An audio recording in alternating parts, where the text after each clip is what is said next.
And we're back with another episode of Glad You're Free Europe. I'm Abram, and today I'm joined by Liam. Hey! Russian Sam. Hey, how's it going? And Halal Sam. Hello.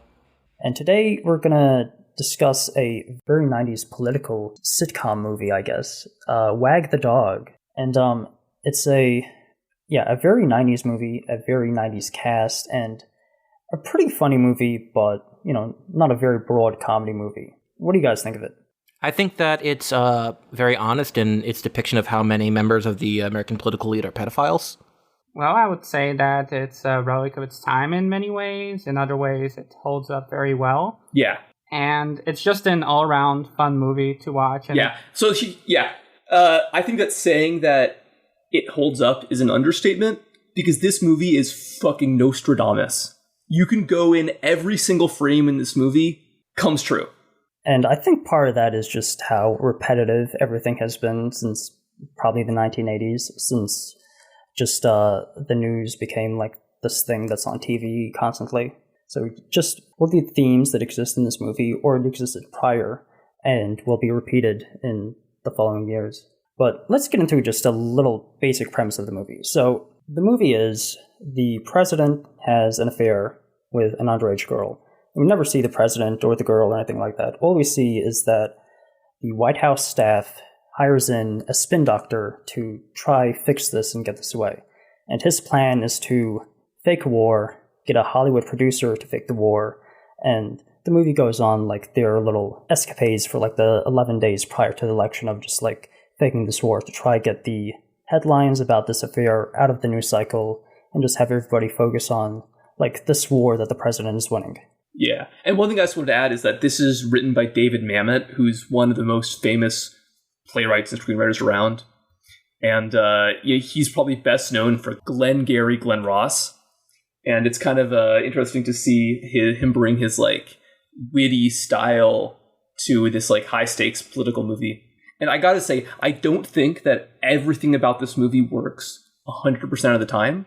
No, certainly not. But it's a really interesting movie, and it's definitely really fun to watch and to think about. Okay, casting. Because this is a great cast. A very 90s cast, What a great cast. Oh, yeah, absolutely. So, yeah. The main stars are Robert De Niro as the spin doctor, Conrad Breen, and Dustin Hoffman as this Hollywood producer, Stanley Motz. Yeah.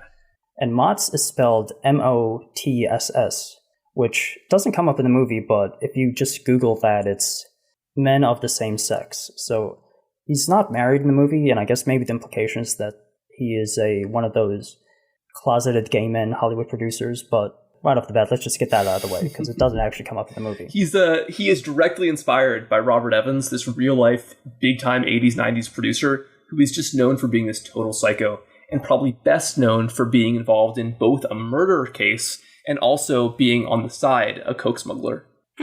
Well, I mean, that was what the 80s were all about. Absolutely. Other characters are Willie Nelson, for some reason, basically plays himself as this musician who gets in on the plot. And then William H. Macy is in here. He's, as we'll get into, a CIA agent. Yeah, Anne Heche is one of the White House staff. Oh, yeah, just stunning as this. She's just she's a knockout. Dennis Leary in this movie is probably the most 90s thing about it. And it's incredibly grating. Let's get into the movie itself now. So it starts off, kind of interestingly, it starts off after the scandal has already happened. The president has already allegedly molested a teenage girl. They say she's basically a Girl Scout. And they bring in this guy, Conrad Breen, to fix it. He's not any kind of like criminal fixer. He's just a spin doctor. But they know that he's the kind of guy who can solve problems. But it's especially a big problem for them, this scandal, because the election is in 11 days. Yeah, the movie's great because it just starts off with like Conrad Breen just like showing up at the White House and driving in. And as he walks into the White House, there's a photo of the president back of the head. You never see the president in this movie. Yeah. But it's a photo of him, and he's like looking directly into like a Girl Scout's eyes. I'm not sure if that's the Girl Scout or somebody else, but that photo is almost identical of a still from a video of the 1996 re-election celebration where Bill Clinton hugs Monica Lewinsky. And it's very odd because Lewinsky at the time was wearing a beret, which is like an odd fashion choice. But of course, the Girl Scouts also wearing a beret, so it's just like these parallels to real life that very weird. Obviously are not intentional, but very striking. Was it not intentional? No, it can't be, because this came out before the Lewinsky scandal broke, which is just so wild. No, and Sam, I think that this movie actually shaped reality, I would argue. So you would say this was meme magic at work? Yeah, it absolutely was, yeah. What is it, the Oscar Wilde thing? Life imitates art more than art imitates life, right? This is a perfect example of that. Yeah. I think the answer is that the screenwriters and the director, Barry Levinson, they had their finger on the pulse so much that they could just perfectly predict what was going to happen in American politics. Yeah, I just should point this out. The movie was based on a book, and the book is like kind of like forgotten. It wasn't a very good book. It wasn't a comedy either. I think it was just like a political drama or whatever. But it was also called Wag the Dog, and it's about H.W. Bush faking the Desert Storm campaign to like hide the fact that he had an affair. Yeah, I mean, it's irrelevant, but like just get the point across that, this stuff has been going on for a while. So, this book was plausible. H.W. Bush, this movie is plausible in the Clinton era, and stuff that happens in the Clinton era is plausible to like happen again during the Bush years, Turn to Melissa Gardner at KZAB in Santa Fe with this breaking news. Melissa? Thanks, Richard. Today, a local Firefly girl accused the president of sexual misconduct. The girl claims that the sexual misconduct occurred inside the Oval Office. Her attorney says there are no plans yet to hold a press conference. Right now, folks in Santa Fe and the rest of America are waiting for a response from the White House on these harsh allegations. With the election only days away, the big question is, how much will this scandal affect the outcome? Yeah. And that basically gets into what is the central conceit of this movie here, the Desert Storm point. Because when Conrad Breen comes in, Robert De Niro, his plan to distract from this sex scandal, this unbelievably lurid sex scandal, is to start a war with Albania. Well, not really start a war, to create the impression of a war. We can't afford a war. We're not going to have a war. We're going to have the appearance of a war. We cannot afford the appearance of a war. What'll it cost? But they would find out. Who's going to find out? The American people? Exactly. Who's going to tell them? Yes, to convince the public that a war is happening. And they do a pretty kind of clever job about it. The way they distract the media from the sex scandal is by doing everything they can to suggest that war is imminent with Albania. The Pentagon creates a special Albanian task force. They convince all the journalists that there's something happening in Albania. Yeah. And basically they get a guy in I forget what it's called, the White House press room, or they just get like one of the journalists to just like, first guy they call on, this guy, everybody else in the room is like prepared to ask about this scandal that's like on the front of the Washington Post or whatever. Yeah, because again, the president molested a little girl, and the media's got it. I guess they just get some patsy in the media to just like ask questions that the White House wants, and this guy just asks, "Please, on the rumors that the president's flight, the president's delay is due to the situation in Albania." There is. I'm not aware of the situation to which you refer. Well, sir, we've just learned that the State Department has set up a special Albanian task force at Ops Center. Mr. Sklansky, I am... And then all of a sudden, everybody else in the room just like, wait, forget this little girl. What's going on in Albania? And yeah. So, perfect distraction, but, it only works for a day. You need to keep building on the story. You can't expect everybody to just be talking about, like, this one thing for, like, 12 days. But I really liked how the journalist just ran with it hook, line, and sinker. After that initial guy, there's immediately a question asking if the situation in Albania is related to the Muslim fundamentalist anti-American uprising, quote unquote. Yeah. And of course, and this is the first element that is just so true to life. Because as I'm sure you guys all know, in the 90s, very soon after this, when Bill Clinton had his own sex scandal, he responded quite similarly. I don't know if Russian Sam, if you want to go into that a little bit. Let's go down to Kosovo. Well, no, before Kosovo, even. Yeah, he did it a lot. Yeah. There was the bombing of the factory in Sudan called Al-Shifa. Yeah. It was linked to Al-Qaeda. They were alleging that this factory was being used to manufacture explosives, but in reality, it was a medicine factory. Yeah, and it was really, it was to distract from the fact that Bill Clinton got a blowjob. Yeah, and as I said, that story will just fade away after like the first day, and the people are going to go back to the scandal. So, in Clinton's case, that's why he kept doing it, because obviously, like, people aren't going to talk about the bombing of a factory for like a year. Yeah. And while the scandal's going on for a year. Yeah. And actually, you know what? I would say this is where the movie fumbles, because this movie thinks that it would take something as egregious as the president being a pedophile to make them want to make a fake war, when in fact it took something much softer, just a much less lurid affair was enough to make America start a real war. Yeah. If anything, it was too timid in its predictions. Yeah. Well, I think in the movie's mind, or in the mind of the characters, that a fake war is much easier to sell, because you can get the shots that you want. Oh yeah, and so speaking of the shots, is that Conrad Bree knows that there's just one man for the job. So they fly out to LA, take the red eye, and they get there right early in the morning to meet with Stanley Motz, who's this classic high-powered Hollywood producer played by Dustin Hoffman. Okay, and you want me to do what? We want you to produce. You want me to produce your war? Not a war, it's a pageant. We need a theme, a song, some visuals. We need, it's a pageant. Yeah, and we should just use the actors' names, because the characters' names don't even actually come up in the movie a lot. No, that's true. Yeah. They don't call him Motz, maybe like twice. Like, I just thought of him in Dustin Hoffman. Everyone's basically playing themselves. Like, Dustin Hoffman playing Dustin Hoffman. Robert De Niro's playing Robert De Niro. Dennis Leary is certainly playing himself. Oh, yeah. And so, let's get into that now. So Dustin Hoffman thinks that if they want to sell a fake war, they have to really fake the war. They talk about how, like, it's so the media has a huge role in constructing these narratives. I think that Robert De Niro says something like, I read the Warren Report, and in the first draft, Kennedy was killed by a drunk driver.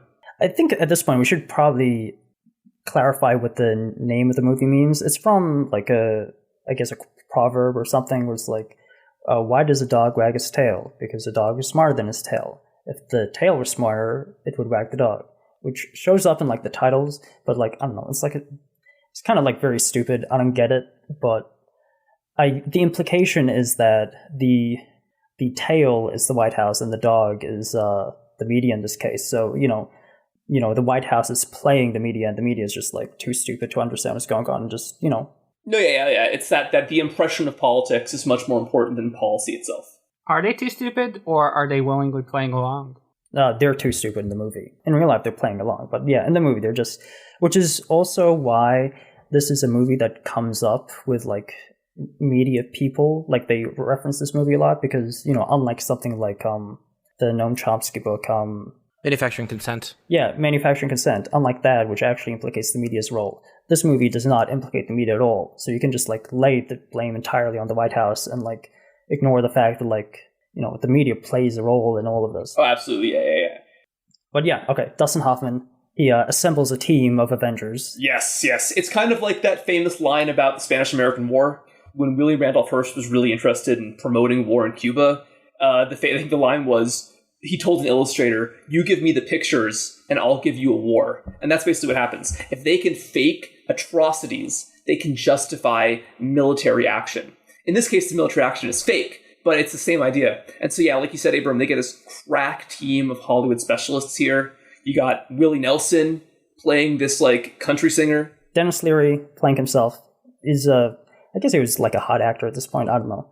Well, he's a hot comedian, I guess. But yeah, he just plays himself. He's the Fat King, who is just the guy who goes around and tells people, like, what things would make great for merchandising. He also wants to shift the war to Italy because it's boot-shaped. Listen to this. Just follow me in this. What if it wasn't Albania, okay? Let's say it was Italy. I can get my hands on a lot of walking around cash if it's Italy, because listen to this concept. The boot. Give him the boot. What if a shoe was the fad? Perfect. A shoe. Okay. And yeah, also like Willie Nelson just like, can we change Albania? Nothing really rhymes with Albania. We're locked into Albania. Why? Albania's hard to rhyme. What are you looking at me for? It's the name of the country. What I thought was funny is that when they're planning out the justification for this fake war, what they choose essentially is that they should go to war with Albania because Albania is developing a weapon of mass destruction. No, not just developing. They already have a dirty bomb in a suitcase. Oh, they already have it, yeah. We just found out they have the bomb. So it's a suitcase bomb. You can put a bomb in a suitcase, right? It's a suitcase bomb. Yeah, that's good. When it's cooking, it's cooking. Albanian terrorists have placed a suitcase bomb in Canada in an attempt to infiltrate the bomb into the USA. Which again, Sam again shows that real life is not as is even crazier. Because George W. Bush didn't need a real fake bomb to invade Iraq. He just needed the fake implication that they might be developing a fake bomb. Yeah, we don't want the red flag to be a mushroom cloud, as Condi put it. Yeah. We can talk about the Iraq War a lot later because the amount of media access, or the way the media worked in the Iraq War is actually much worse than what we see in this film. I mean, like, they became embedded in the military, like, especially CNN, in a way that was just truly amazing. And in this movie, the media just, like, they just trust the White House implicitly, which is, like, again, kind of true to life in that, you know, if you're, like, in the New York Times office or something, you can just, like, pick up the phone and call, like, a reporter in Albania and say, is there a war going over there? Right? But they don't do that. They just, assume what the White House is telling. Oh, yeah, there's a war in Albania. Like, we're not even going to, like, verify this. We're not going to, like, fact check anything. We're just going to print this 12 o'clock. The way they fake it is they plan out this fake footage of a young Albanian refugee fleeing terrorists. It's basically white helmet stuff. Okay, write this down. Young girl running from village towards camera, grainy, handheld, news footage. Send it to everyone. And what's funny is actually the girl who plays the refugee is actually a young Kirsten Dunst in one of her first roles. And so they pretend this, like, all-American girl is actually this Albanian peasant woman.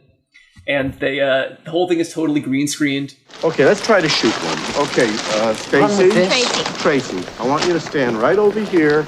Okay, here you go. Right there. These are chips. Yes. Just hold the bag when you run. We need it for the arm position. On the screen, it'll be a kitten. Can I hold a kitten? No, we'll punch it in later. Right there. You're gonna punch the kitten later? Yes. Oh, and a great detail was that the president was on the line the entire time being consulted about the kind of cat, and he's very specific. The thinking is, as of this moment, a small calico kitten, sir. There it is. We have a small calico kitten, sir. What? The president wants a white one. He wants a white one. Why do I hate it when they start to meddle? So they're in this studio, they make Kirsten Dunst sign an NDA, and there's the implication that if she ever tells anyone about this footage, that she'll be liquidated. Yeah. Put it mildly. And of course, and even Dustin Hoffman himself has a little bit of trouble internalizing it, because he keeps saying throughout the movie, like, oh, this is going to be such a good story, and then Robert De Niro keeps reminding him, no, you can never tell this story. How soon do you think we'll be able to get this cut? Oh, we're going to be done in about 4 or 5 hours. That's good. We can link that to the press. They can downlink it on Telstar 401 Transporter 21. And this just in, a Newsbreak special report from the Albanian front. We've just received information that the young Albanian national fleeing in this video is attempting to escape terrorist reprisals in her village. America has seldom witnessed a more poignant picture of the human race than that which armed conflict. Fantastic. All right, so they film this atrocity happening. You know, they're about to show it to the world. They're really at the top of their game. And then on their way driving through LA, they notice a blinking siren behind them. And they think, oh, is it the cops? But no, it's not the cops. It's the CIA. And we meet this very mild-mannered CIA agent, Agent Young, played by very well-cast William H. Macy. And they go into a Mexican restaurant, and he tells them that he knows there's not really a war in Albania, and he wants to know what's going on. 2 things I know to be true. There's no difference between good flan and bad flan, and there is no war. We show, and NSA confirms, there are no nuclear devices on the Canadian border. There are no nuclear devices in Albania. Albania has no nuclear capacity.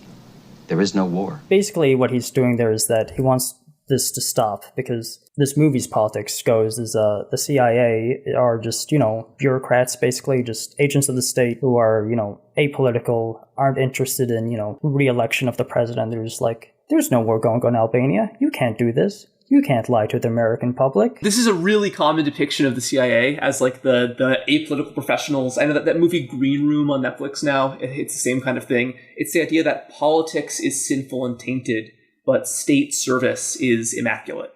Which is very strange, especially in the 90s, given what the CIA is doing in the 90s. Complete opposite politics of JFK by Oliver Stone. Oh, that's true. Yeah, that's really funny. Yeah. Yeah, but that's why the casting of H. Macy's perfect, because he just looks like a very mild-mannered nerd who's just doing his job, is like not interested in whatever's going on here. Just in real life would probably be Mormon. William H. Macy kind of reminds me of the fucking FBI guy that Trump fired. What was his name? Comey? Comey, yeah. Comey, yeah. Oh, yeah. He has that like nerdy demeanor, you know. Yeah. He tries to convince William H. Macy that it might not be in the national interest to go along with this fake war, but it's certainly in his career interest. And so eventually they part ways, and he's pretty convinced that he convinced the CIA guy that they're to go along with this plan. This is what's great is H. Macy is the only non-cynical character in this movie. Because like we said earlier, you know, president molested an underage girl, and then all these people are trying to fix it, and it's like, there is absolutely no pause at like, oh my god, this is horrible. How could the president do this? They're just like, nope, they're just doing their job. They do not. Yes, yeah. And again, to just say for the third time, the president molested a little girl. Well, I mean, she could have been like 16, so not that little, but underage. But yeah, like none of the characters give a shit, except like William H. Macy. Funny that the CIA guy is the only person who cares about America in this. Well, that just shows the kind of like the centrist liberal perception of the CIA. That, you know, it's a very kind of like blue check Hollywood understanding of politics, which is completely wrong. Yeah, well, it's the feeling that all these like 3-letter agencies, because they continue to exist outside of like, you know, whoever's in Congress or whoever's in the White House, you know, like these are just like these people doing their jobs for like 20 years and like. Yes, and the Comey comparison is actually so accurate because this movie really predicted the way that the way the movie depicts the CIA really prefigured the way that the media in general would view the FBI and the CIA during Trump. This idea that the FBI was somehow going to save America from Trump. In this movie, the CIA is portrayed as the potential savior for American democracy from this fake war. And then in the very next scene, they fly back to DC and they think that they convinced the CIA, but then Robert De Niro turns on the radio and he hears that actually the fake war in Albania has ended. And all of the fake troops are coming back home. I have just gotten word that the situation in Albania is resolved. What? That it is resolved. The CIA confirms that our troops along the Canadian border and overseas are standing down. What does it mean the situation has been resolved? He just ended the war.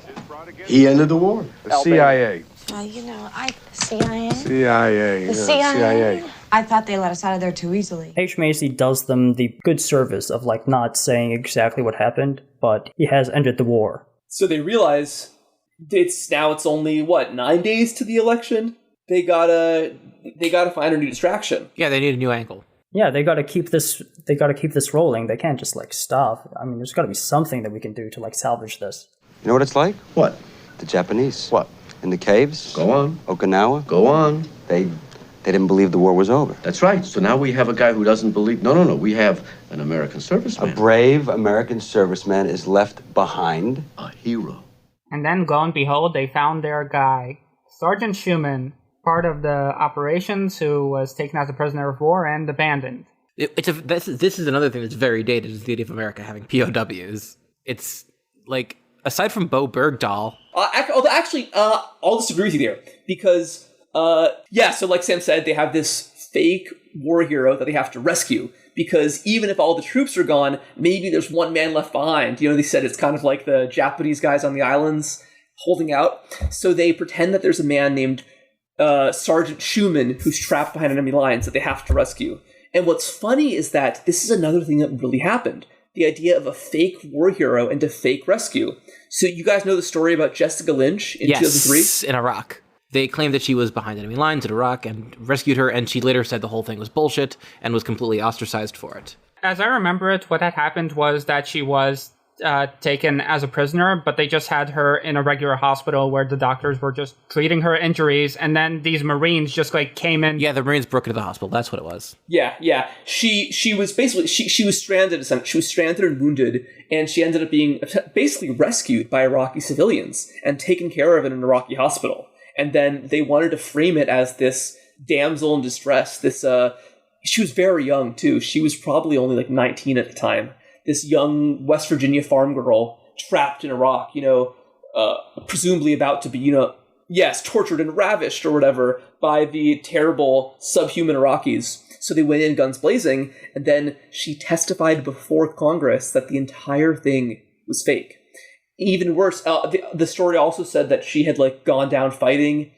She wasn't even captured in combat. She was wounded, or she was in combat, but she wasn't hurt. I think that what happened was that she hadn't even fired.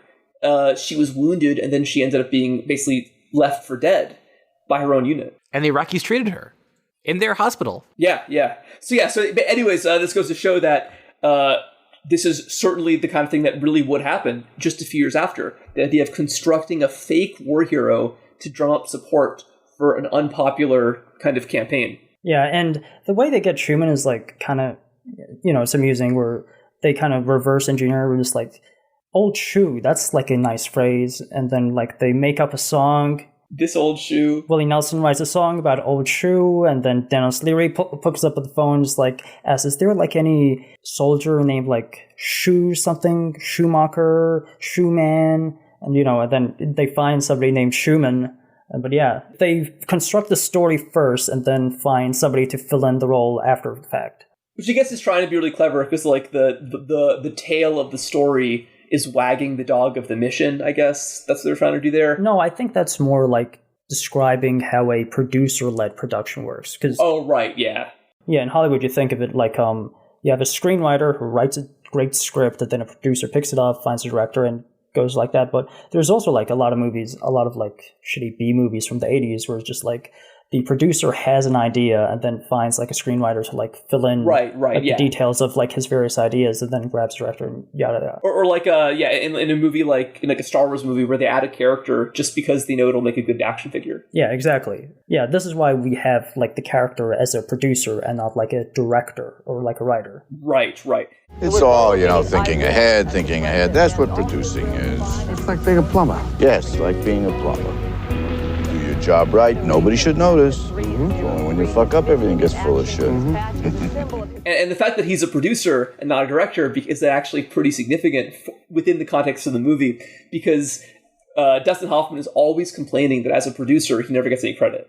That, like the directors get the Oscars, the producers don't.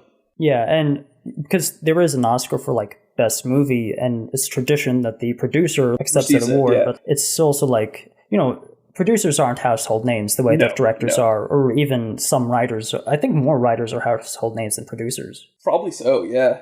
No, and Robert Evans, the guy he's based on, only became famous not because he was a producer, but because he was also a cocaine smuggler. Yeah, and like Harvey Weinstein only became famous of, like the Me Too and, him raping women. Like even before that was totally exposed, like 30 Rock, they would make jokes about Harvey Weinstein entirely in the context of him being a molester. Everyone knew about this who was in the business. Everyone. Oh, yeah. Yeah, it was a funny joke. It was like, hey, he does this. Isn't it funny that he's a rapist? Yeah, same with Kevin Spacey, but we're Spacey, getting off track here. Bill Cosby.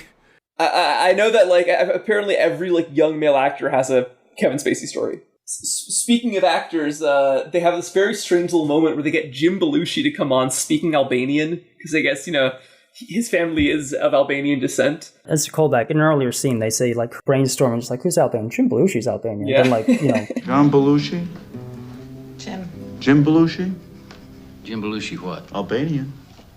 Jim Belushi's Albanian? Surest thing you know. Are you kidding? Jim, could I get a word with you, please? Would you like to comment on the situation in Albania? Well, yes, there is one thing I'd like to say, and this is to the Albanian that have this man in custody. And I mean this from the bottom of my heart, as one of your race. Unam Shqiptar, Nukula Fosa Shuma Mira. I didn't know Jim Belushi was Albanian. Now we've got lots of Albanian pop stars, though. We've got Dua Lipa, for example. We've got that Albania's gotten on the map. That's true these days, yeah. Yeah, the Albanians are taking over. Oh, they are, yeah. I gotta say that this is kind of the part of the movie for me where it just kind of sort of goes off the rails. It just kind of gets a little too wacky and meandering. I agree, honestly. But to give credit where it's due, the music is great and really keeps your attention. Oh, no, it is. Yeah. Hey, that song, This Old Shoe, yeah. Good old shoe, good old shoe. Whatever road you walk in, he will get you through. Good old shoe. And they, speaking of the song, they end up faking the song as an actual old blues standard. They make like an old like 30s type recording with a hiss, And what they do is kind of clever. They plant the recording in the Library of Congress to make it seem like it's actually from like 1931 or something. And they have one of their women who's hooking up with the journalist just casually mention like, wasn't there some song about an old shoe? Yeah. So this one works. They create this media spectacle of old shoe, Schumann, the sergeant stuck behind enemy lines. And all these like high schoolers start tossing their shoes in like support of him or something. Yeah, I mean, this is kind of prefigures a lot of the social media campaigns we see today. Like, oh, that's true. Yeah. All the shit about the Uyghurs, for example. Pray for Paris kind of stuff. Or does anyone remember the Juan Guaido challenge? Ooh, yeah, that was an embarrassing one. That one flopped, but that was a great example. The Juan Guaido challenge is like a perfect example of why like these manufactured ones rarely work in real life. Yeah. They sometimes work, they sometimes do, but usually don't. It's true. One detail we missed is they doctored the photo of Schumann to like he's ripped his shirt in like ways that spell out Morse code, and the Morse code reads "Courage, Mom." Because that's like a very touching like detail, just like he's giving a message to his mom. Perfect details. This is why Washington people really need like a Hollywood producer to like fix these things. Yeah, the Hollywood people keep complaining about the ad campaign throughout the movie. Everybody's always in a hurry these days. If they're not rushing somewhere, they'll be changing something that doesn't need changing. That's why I'm glad we're standing behind the president. Sure we are. It just makes good sense. You don't want to change horses in midstream. Yeah. This ad is like on constantly, and it very much irritates Dustin Hoffman because it is so stupid. And well, actually, that phrase was used by W. Bush in 2004, and it worked for him. He won. So really? Yeah. I think that detail might have came from the book because again, the book was based on H.W. Bush. Oh, so he borrowed from his dad. No, but basically, again, every aspect of this movie came true. It is an artifact of prophecy. I think the way that people analyze movies like 2001, or I guess probably the better examples The Shining, they should do that with this, because there is something genuinely arcane and magical about this picture, about how every act depicted ended up happening. It's bending reality. Yes, it is the lathe of heaven.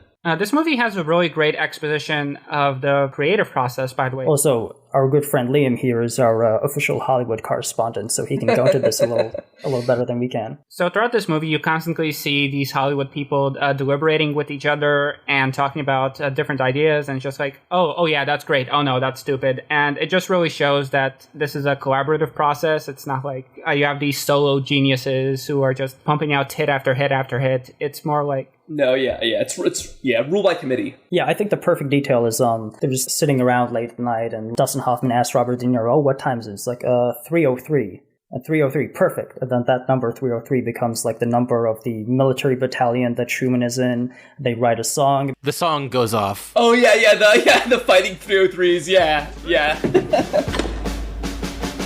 We're gathered here with a cross to bear. The bravest men anywhere, that this great land will remain free. God bless the men of the 303. Side by side, we know no fear.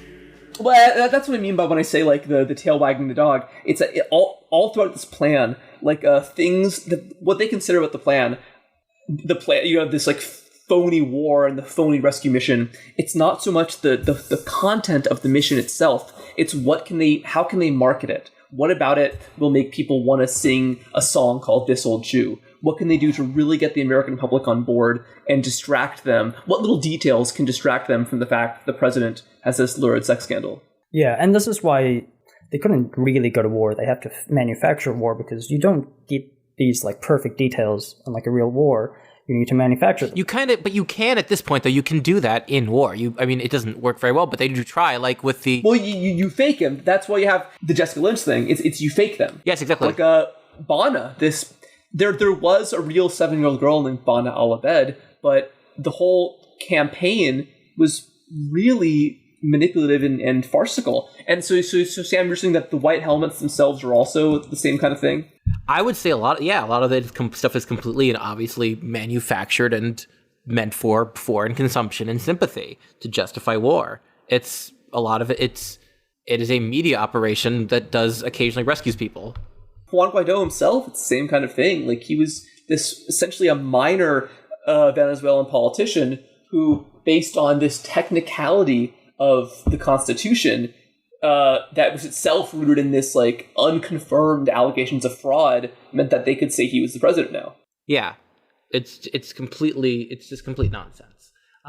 Nothing justifies war like a good atrocity. We all know we all know the story of I believe her name was Naira, but there might be some people in the audience who don't. How in the lead up to, we mentioned HW, in the lead up to the Cold War under HW, this young woman named Naira alleged that who's Kuwaiti, alleged that during the invasion of Kuwait by Iraq, that Iraqi soldiers were going into the hospitals and killing babies in their incubators, which was completely fictitious. Yeah, and she was the daughter of the ambassador. Yes, and she never even disclosed that. She testified before Congress, it's worth noting. She testified before Congress without anyone realizing that this was just completely a propaganda op. Yeah, why would Iraqi soldiers do that to people who are going to be their subjects? And again, the media just goes along with it. Like, again, if you were somebody in the New York Times office or something, like, you can just pick up the phone and call up like a Kuwaiti journalist and just say, hey, is this true? They never do that. They're just like, okay, I mean, this little girl testified in front of Congress, we're just going to go with long. Just like how in this movie, they never call up anybody in Albania and ask them if a war is happening. During the Battle of Aleppo, there were all these articles with things like Holocaust Aleppo and other insane shit in the New York Times. And the thing is, none of these reporters were on the ground. None of them. They were in Gaziantep, in Istanbul, or Beirut. In the 90s, and then 2003, they wanted Saddam to be Hitler, and then in 2011, 2014, they wanted Assad to be Hitler. Yeah, and thing is, like, if you have landed a job at the New York Times, why would you do anything to verify these facts? There's no consequences for you getting this story wrong. You are ultimately serving the people who you need to serve. You had journalists like Judith Miller just completely making up bullshit in the lead up to the Iraq War. Yeah, she is the only one who had any kind of consequence, and that was only like some mild professional consequences, nothing like what they should have. But in general, there's never any consequence for getting these stories horrifically wrong. Because what matters is manipulating the public. This always bugs me, just like seeing journalists like pal around on like Twitter, and just like, for whatever reason, whenever like an international story comes up, they're not palling around with like foreign journalists anymore. Perfect time, like, okay, there's something going on in your country. Let's ask somebody who like lives there. And yeah, Jake Tapper could talk to a Palestinian journalist if he wanted to. There's a lot of them. They're mostly getting shot in the back by the IDF, but they're around. But he's not going to do that because he wants to talk to people in his social circle. Yeah, I mean, Iranian journalists, like anything, I mean, even like Uyghur journalists, or just like citizens. This is part of why there's so many like fake accounts whenever there's like a major like international news story. Remember the fake accounts that were made, fake Bolivian accounts during the coup there? Oh, yeah. The average citizen is going to go online and try like see what people in that country are saying. Because, prior you could just get the journalists to like put out the word. Whereas these days when people are connected and they can just ask people in other countries what's going on, you have to like see these social networks with fake accounts to like drown out the real people. Well, speaking of fake people, the next thing that happens in the movie is that they have the very hyped meeting and rescue of Schumann, where they're bringing this guy, Sergeant Schumann, back to the U.S. And so they meet this guy, he's played by Woody Harrelson, at the airport. They bring him onto the plane. And that's when they realize it's not exactly what they had planned. Yeah, it turns out that Dennis Leary, instead of calling for soldiers, he called for prison inmates somehow. Yes. So yeah, they bring him in, a prison inmate. Who it turns out is imprisoned for raping a nun. That's unfortunate for them. Yeah. And this is where the movie kind of goes off the rails for me, because this is like... Yeah. It reminds me of like the Hangover movies, if you ever seen those, or just that's a good comparison. Crazy, wacky shit going on. Yeah. It goes from Alexander Payne to Todd Phillips. Oh no, Schumann's going nuts on the plane, and there's a storm going on, and the plane crash lands, and Oh no, what's he doing in this cornfield? Yeah, I mean, it was so believable. I mean, it was down to earth until this point, and now it's just like, off the rails. Yeah. So this is basically getting into the third act. The plane crashes. They all get out in this cornfield in the middle of nowhere, and they have to crawl out of the wreckage. They survived, and they have to get back to civilization with Schumann, who they now realize is this complete psychopath. Yeah, he's literally a nun rapist. What do you expect? And he's like low IQ. He like seems, certainly not all the way there. No. Then Dustin Hoffman insists no problem that when you're a producer, you deal with stuff like this. I mean, the Hollywood producers do deal with plenty of rapists. That's true. And once again, Dustin Hoffman says like, oh, it's going to be such a good story. Listen to me. If you got a problem, solve it. That's producing. Oh, I'll tell you someday when they tell this story. Oh, you can't tell this story. Why not? Oh, somebody have you killed. No. Of course, I know. Not now, but I mean when they do tell the story, Connie. Nobody can tell this story, Stanley, ever. And that's when they notice a guy on a tractor coming by, and they convince him to give them a lift to the next town over. But unfortunately for them, the guy in the tractor turns out to be an illegal immigrant. Oh yeah, which becomes a legal headache for the president. Well, it becomes a headache for Anna Heche because she's like afraid, well, what if somebody comes up and like interviews this guy who saved us? Yeah. And then she also adds here that she thinks that television has destroyed the electoral process, which I think is fair. Yeah, absolutely. It was never sound to begin with. Well, I think that television and especially exposure to the internet has increasingly divorced partisanship from politics. Oh, that's for sure. And how politics it's increasingly a team sport rather than a movement of individual decisions. It's obviously always been like that to an extent. That's true, but this also coincides with the realignment of who these parties represent in terms of their like socioeconomic basis. I think it's pretty clear that the rise of 24-hour news and broadband internet have really poisoned political discussion among normies. Yeah, well, of course. I mean, you have 24-hour news. You gotta like fill in that 24 hours. So you're always looking for like just inane bullshit to fill in the time, and that's just like melting people's minds. Absolutely. Not to get too Jon Stewart here, but especially on the right-wing side, that's how you genuinely that's how you prime a lot of right-wing people to genuinely believe that Democrats are satanic pedophiles and all that. I mean, they're not wrong. Yeah, yes, that's true. That's true. Yes, yeah. Hey, this is where you get into people getting into an alternate reality, essentially. And speaking of pedophiles, the movie has another wrinkle in this plot because as they're waiting to get picked up from this small town, they're trying to keep an eye on Schumann, and someone looks away or something, and he notices this young girl picking flowers. It's the Daisy Girl from the LBJ ad. Yeah, and then just like Frankenstein in the Boris Karloff, he lumbers after her, and the young girl's father watches him doing this. Yeah, and just pulls out a shotgun and blasts him, which puts a wrinkle in the plans. They lose their beloved hero, and then here really all hope is lost because how can they win this election if the hero's dead? How can they convince the public not to worry about the fact that the president's a molester? Yeah, and at this point, like, the president has been going on the news and saying, the Schumann's well, and he's coming home, and, all that. So it's like, the president's really selling this, that, like, come on, like... Yeah, and again, the president is very insistent that Schumann comes back before the election. Yeah, and of course, our fixers, Robert De Niro and Dustin Hoffman, are like, no. You got to deliver him after the election. Big mistake. You got to bring him in by stages. Big mistake. Reveal Schumann before the election. How so? It's the contract, sweetheart. The contract with the election, whether they know it or not, is vote for me Tuesday. Wednesday, I will produce Schumann. See, that's what they're paying their $7 for. You know what I mean?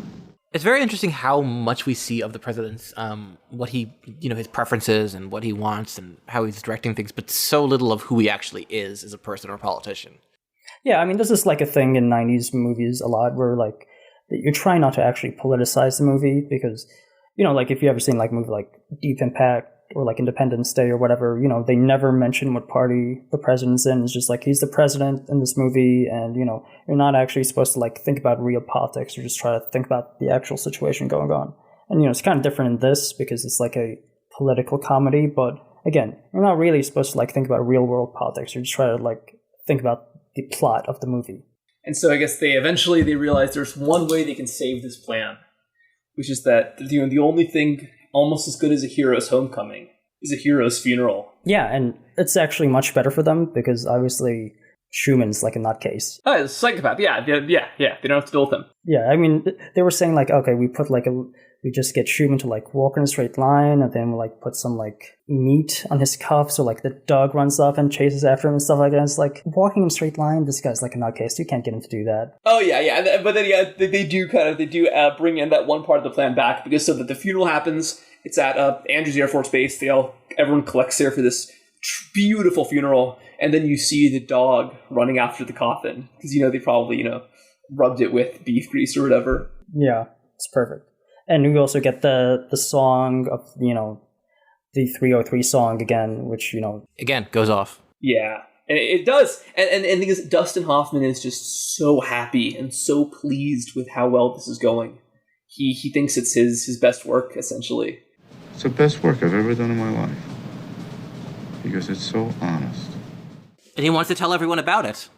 Yeah, he wants to tell everyone about it. And what's worse is that then he sees that commercial again. Well, he sees people talking on TV and just like, oh, the president's back in the polls. And here's the ad campaign that brought him there. And the play, the fucking never change a horse midstream. The guy wants credit for his work. Yeah, he wants credit for like turning this around. Yeah. De Niro warns him one more time that you can't tell anyone about the story. You're never going to get credit. But Hoffman just keeps saying that he's so mad that these film school bozos that made that commercial are going to get the credit for saving this campaign when really it was him. And he's so frustrated, he just walks out. Yeah, and at that point, De Niro just gets on his earpiece and nods at one of the security guards. Yeah, they Jack Ruby him.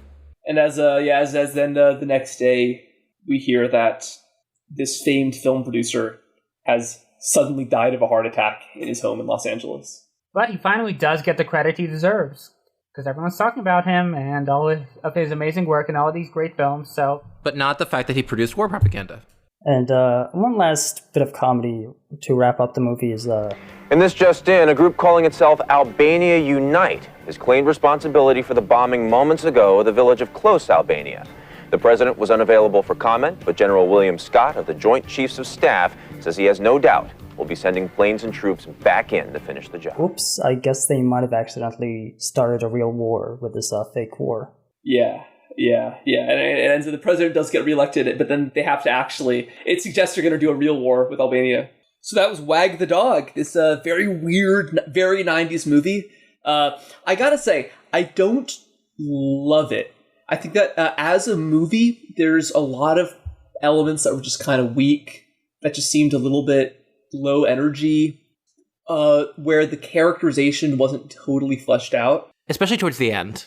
Oh yeah, especially in the back half. But it's definitely a really interesting movie, not only because it's so prescient, but also just in the way that it examines the relationship between the media and the White House.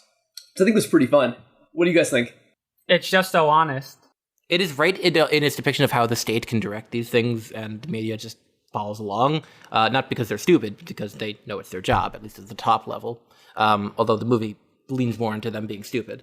But while being a dated movie in terms of like most of the dialogue and the appearance of people like Dennis Leary, it still definitely was. It predicted a lot of things, and it's pretty funny to see that most of the predictions ended up being worse or more funny even than what really happened here.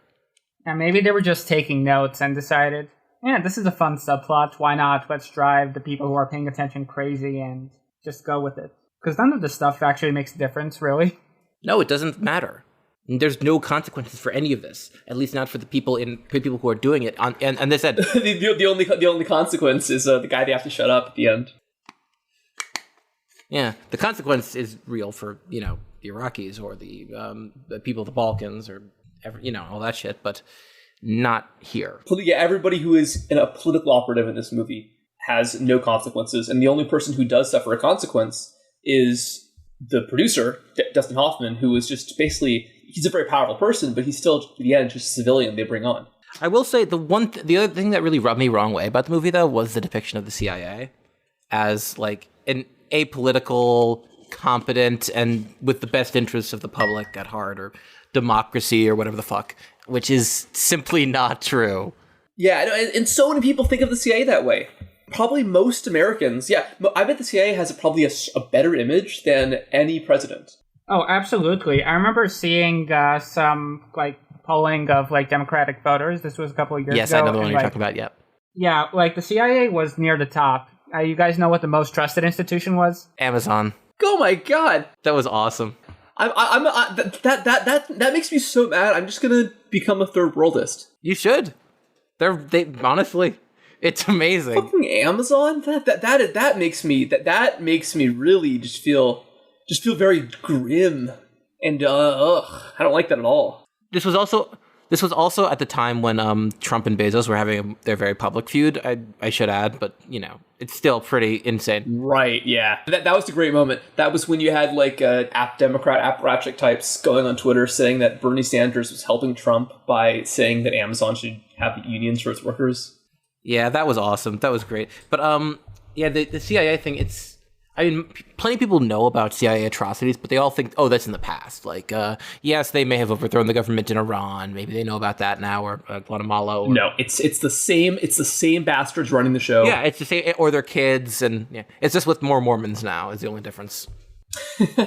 Well, Abram, I know. So you chose this movie. This was one of yours, and I know that in the preparation for this episode, you really got into the weeds here by looking in to see what was being said about this movie at the time that it came out.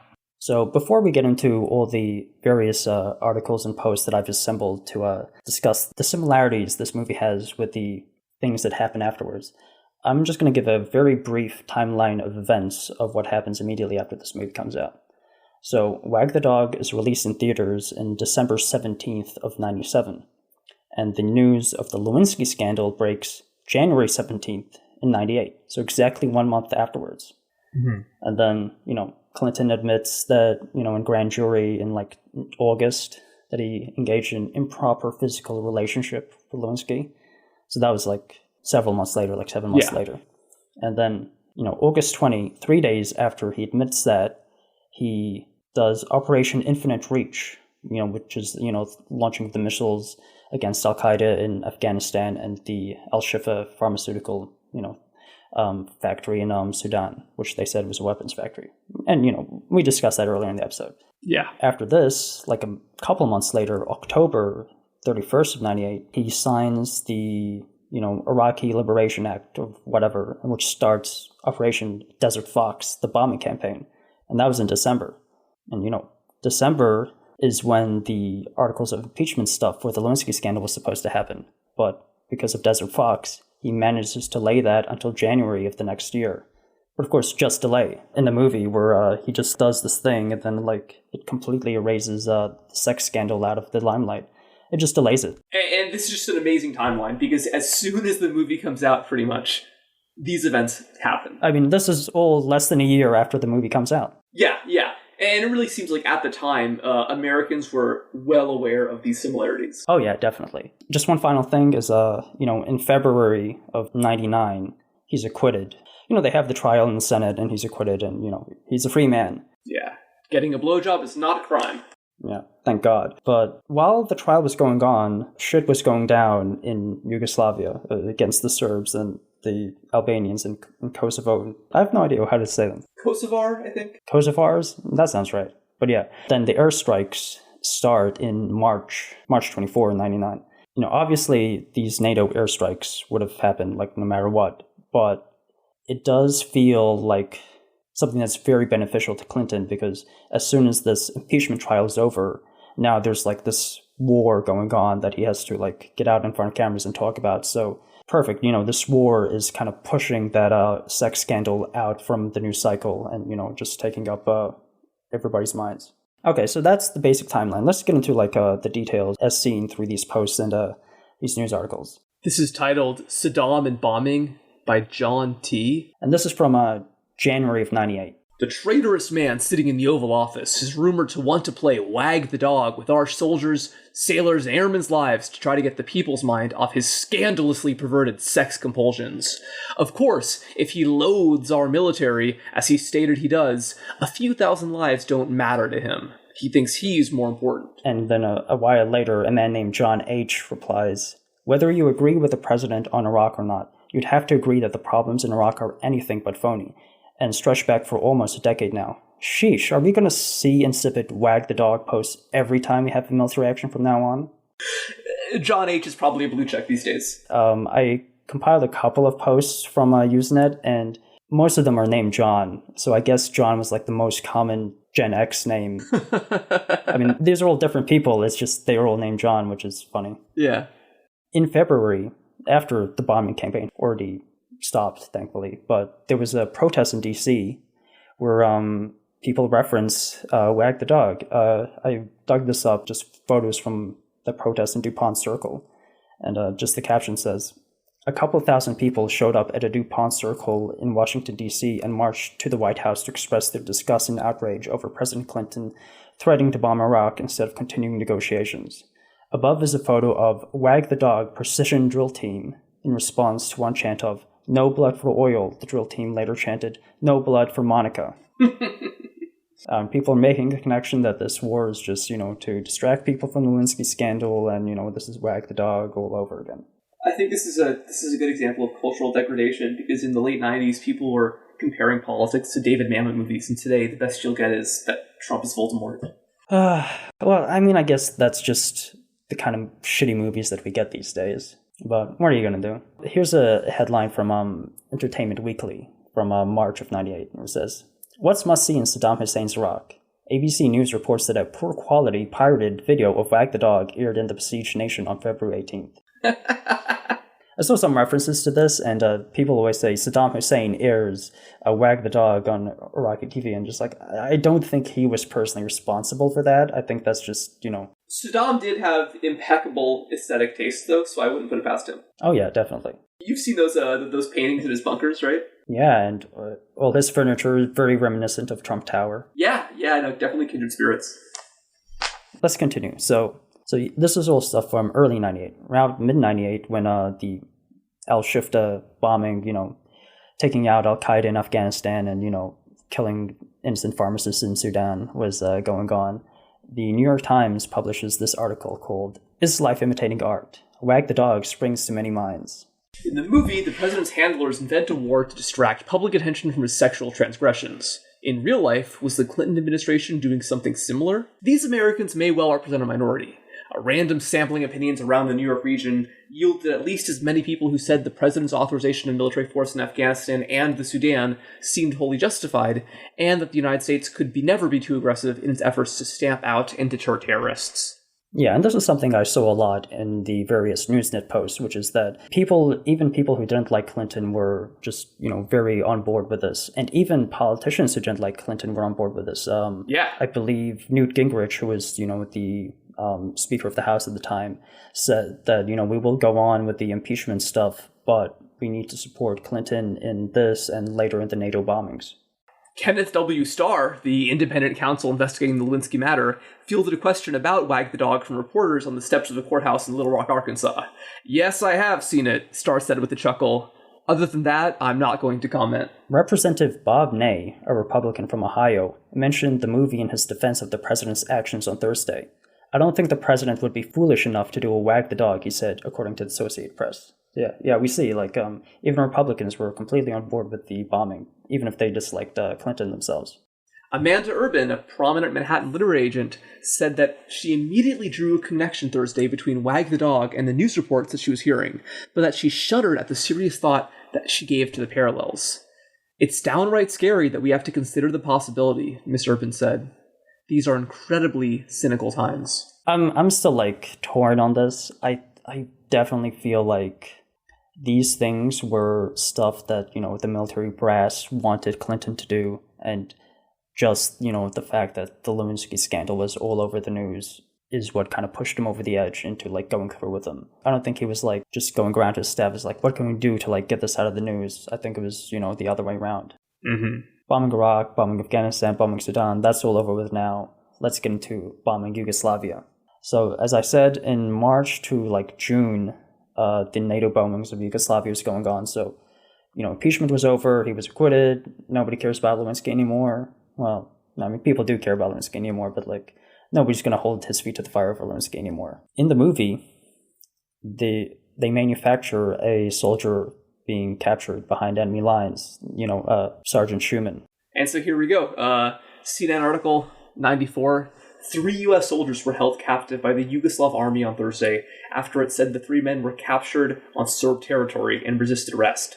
Serbian television showed pictures of the 3 men dressed in camouflage military fatigues. One of them had several cuts on his face. Another had several cuts on his nose. So as you can see, there was a real Sergeant Schumann. Not only that, there were 3 of them. Like I said, life does not only imitate art, life goes even farther. Yeah, obviously in the movie, we get the photo of Sergeant Schumann, and, because it is a movie and they really want to make it palatable to the public, they have him rip up his shirt to say that message, Courage Mom. But of course, in real life, that doesn't happen. I mean, they're all ripped up and tattered, but there is no message. But there is a photo of them, taken as hostages, and that is shown all over the news. Meanwhile, Serb television broadcast footage of what was said to be a destroyed bridge over the Danube at Novi Sad in Serbia's northern Vojvodina province. Yugoslavia's representative to the UN, Vladislav Jovanovic, said NATO was creating an artificial humanitarian situation and trying to broaden the organization's influence within the Balkans. Yeah, so this bridge kind of sticks out to me because in the blue screen footage where they have Kirsten Dunst running away in the village, Dustin Hoffman's character says, "Can we get a bridge there?" And I feel like the implication in that scene was that, if there's a bridge there, it makes this whole scene seem much more fragile, because if that bridge gets destroyed, then she can't escape for freedom. When I'm reading this article and just like, there was a bridge destroyed, and just like, that's exactly what they're doing. They're destroying the bridge so these civilians can't run to freedom. Cinematic parallels. Speaking on CNN in response to Solana's statements, Jovanovic said Belgrade was merely cracking down on terrorism, and he blamed the refugee crisis on NATO and the Kosovo Liberation Army.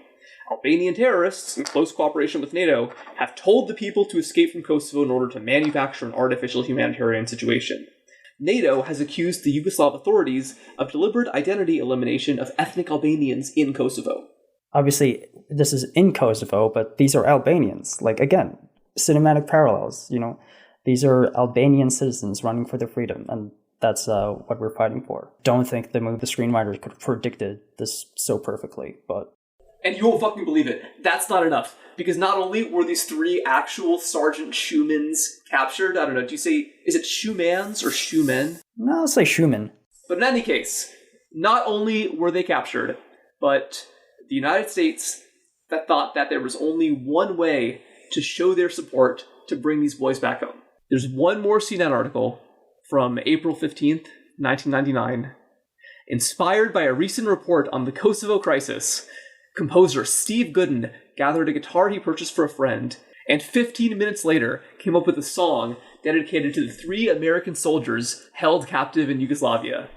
On Wednesday, Gooden performed Let Them Be Free at Schur High School. Let them be free. Let them be free. Let them be free. Free to be free. Free to be. Let them be free. Let them be free. Let them be free. Free to be free.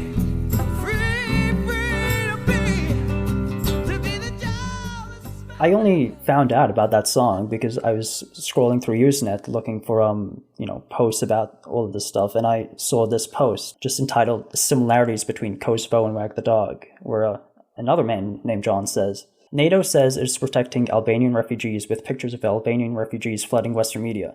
In Wag the Dog, Kirsten Dunst's character plays an Albanian refugee fleeing persecution in a scene made specifically for the TV news. In Wag the Dog, a U.S. serviceman was accidentally left behind in the withdrawal. In the Kosovo operation, 3 U.S. servicemen who were not participating in the offensive were captured. A song was recorded in Nashville by a country singer honoring the war effort and the abandoned servicemen in Wag the Dog. Recently, a song was composed impromptu in Los Angeles by a country singer in tribute to the 3 captured U.S. servicemen. In Wag the Dog, public opinion of both the war and the president gradually became favorable. So far, a majority of Americans polled support Clinton and Operation Allied Force." But, of course, somebody has to jump in here and respond. A man named Cypher replies, "Jesus Christ, you Americans are paranoid nutters. First you all spat about the similarities between Wag the Dog and the last Gulf bombings, now Kosovo? There's always a contrarian. Even as back as 1999, there's always a contrarian." That's hilarious, yeah. That's great. That's great. Yeah. You cannot deny the similarities at this point. Like it's eerie. Oh yeah, no, absolutely. It's more than eerie. This makes me believe that maybe magic is real. Like they got the country wrong, but they got the citizens right. They barely did. Yeah. It's Albania instead of ethnic Albanian areas of Yugoslavia. It's basically the same thing. I guess part of it is that the nation of Albania was already pretty embedded in the American consciousness at this time, and there had already been some American bombing of Yugoslavia, but it's still really, really crazy. And I guess in general what this shows is that, this was not simply an artifact of this certain time, that doing foreign policy for domestic purposes, even if it ends up hurting people terribly, is just part of American politics. This has gone on under every administration since then.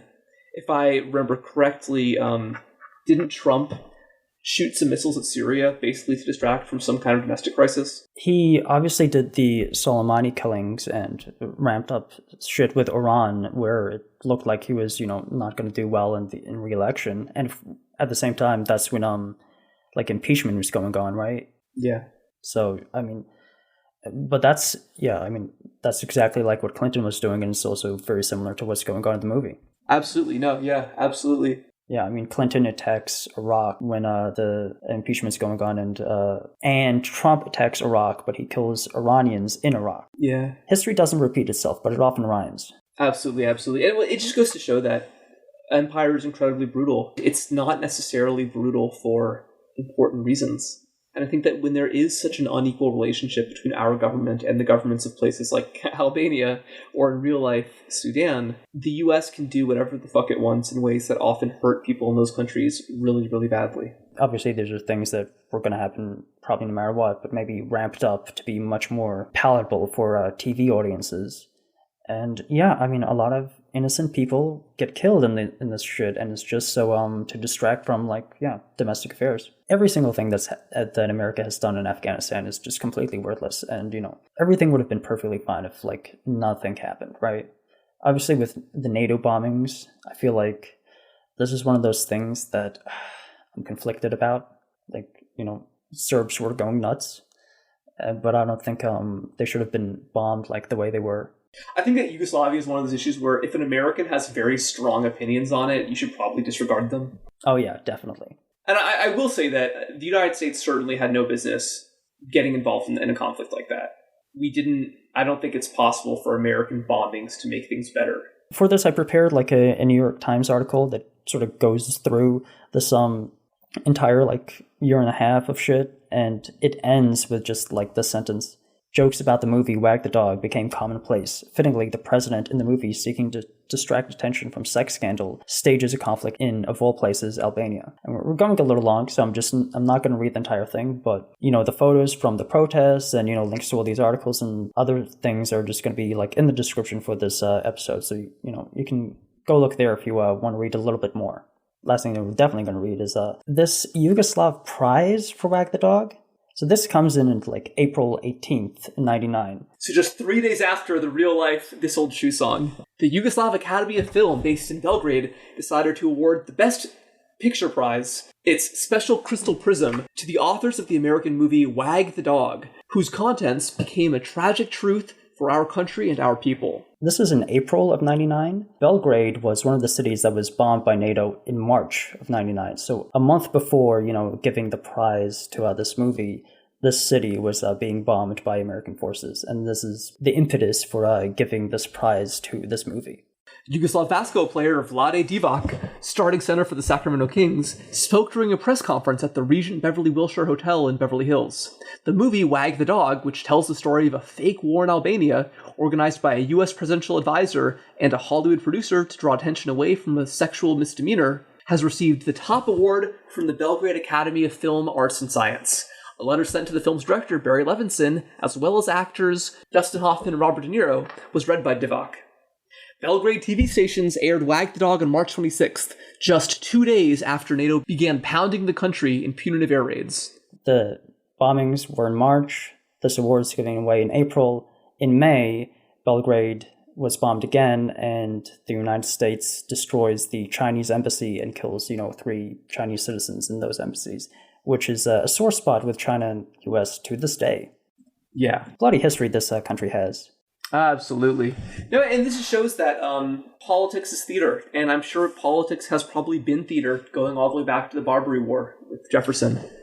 And it's a consequence of empire that people are going to suffer, and dramatic action is going to be taken for the absolute stupidest reasons. We came really fucking close to invading Venezuela under Trump, and if he was a little bit less distractible, a lot of bad shit could have happened.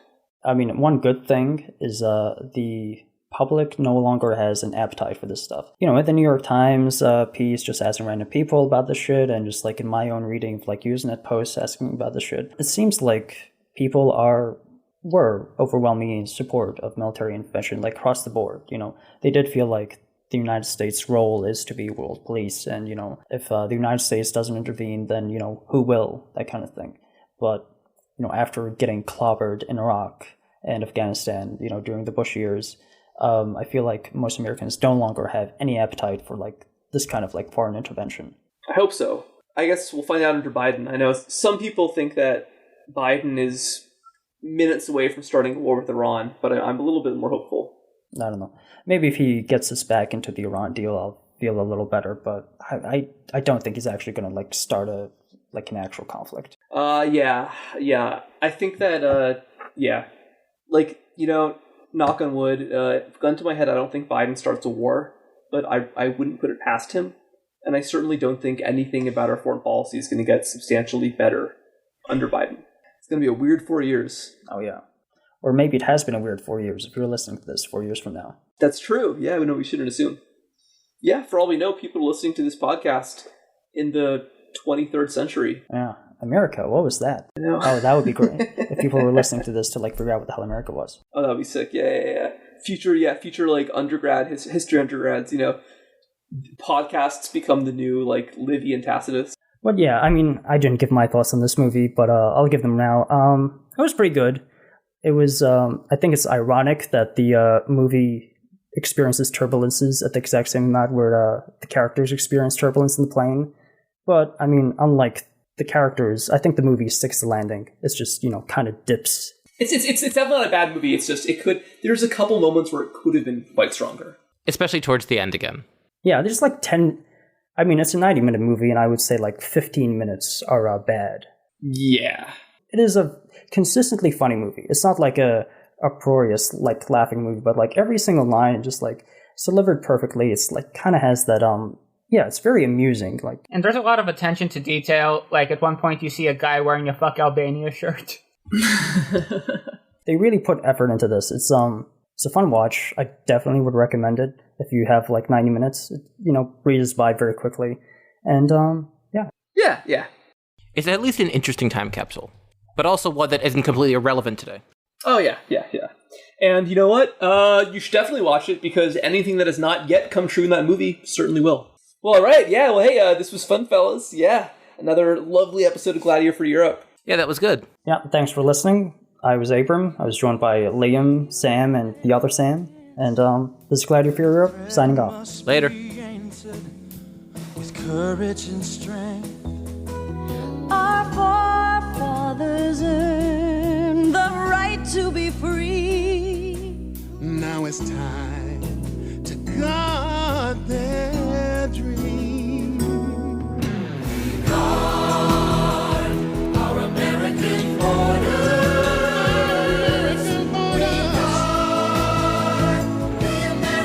Free.